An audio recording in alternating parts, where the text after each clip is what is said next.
Benji est un miraculé. Sa voiture roulait sur cette petite route, juste derrière celle de ses amis, pris sous le feu de tireurs palestiniens.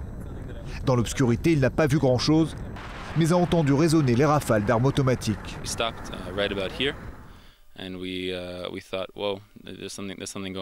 On s'est arrêté à ce niveau et on a tout de suite compris ce qu'il se passait. À cette intersection, il y avait une voiture de couleur noire qui est arrivée doucement et a bloqué la route.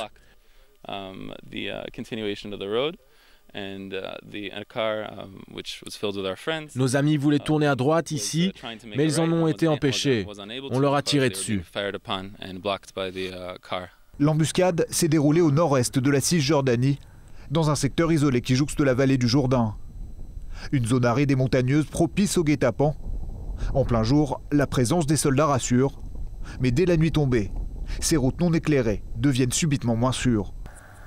Au bout de l'une d'entre elles, l'implantation de Kochav HaShachar, d'où sont originaires les 4 victimes israéliennes de l'attentat.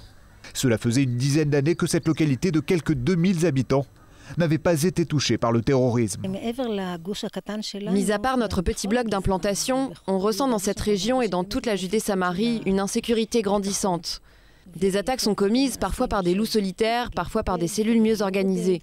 On a l'impression que la situation sécuritaire se dégrade et ce n'est pas quelque chose de facile à gérer.